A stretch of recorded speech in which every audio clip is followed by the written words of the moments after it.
Rybičku máme hotovú.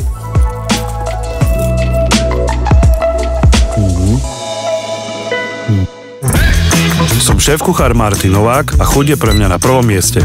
Preto som sa spojil s Teskom, ktoré vždy starostlivo dbá na kvalitu a dostupnosť surovín. Spoločne vám prinášame recepty na chutné jedlá, ktoré si ľahko pripravíte aj u vás doma, pretože chuť rozhoduje.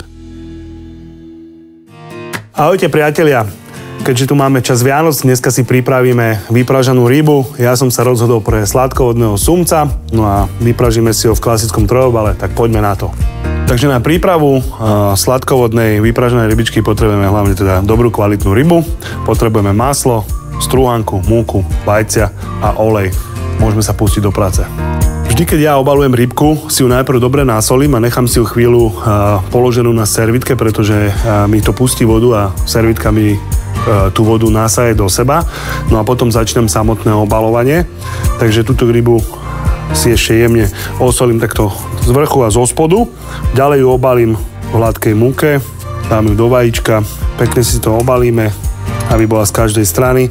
No a ja potom používam vychytávku a to je japonská strúhanka panko, má trošku také lúpenie a keď tú rybičku vypražím, viacej to chrumka. Rybičku mám pripravenú, môžeme ísť vypražať. Ja mám veľmi rád a možno to vyskúšate aj vy a dáte mi za pravdu, do oleja pridávam trošku prepusteného masla, urobí to krásnu orieškovú chuť. A prosím, vyskúšame, či máme olej dostatočne horúci, pretože ryba sa nám má smážiť, nie variť. Tak, olej máme pekne rozpálený, to je presne to, čo potrebujeme. Potrebuje to svoj čas, toto neurýchlime, ale výsledok bude stať za to.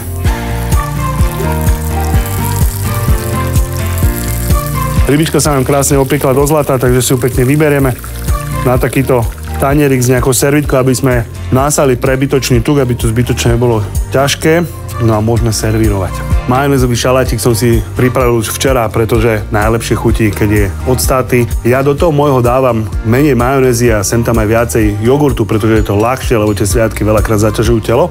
Tak poďme na to, poďme si to naložiť. Malé dokončenie alebo dokreovanie. Ja osobne mám rada aj toto kúsok citrónika, ktorým si budem poklapkať rybičku. No a aby nám to hralo pekne aj očami, tak si tam dáme kúsok zelenej petržlenovej vňate. Vianočná rybička je hotová.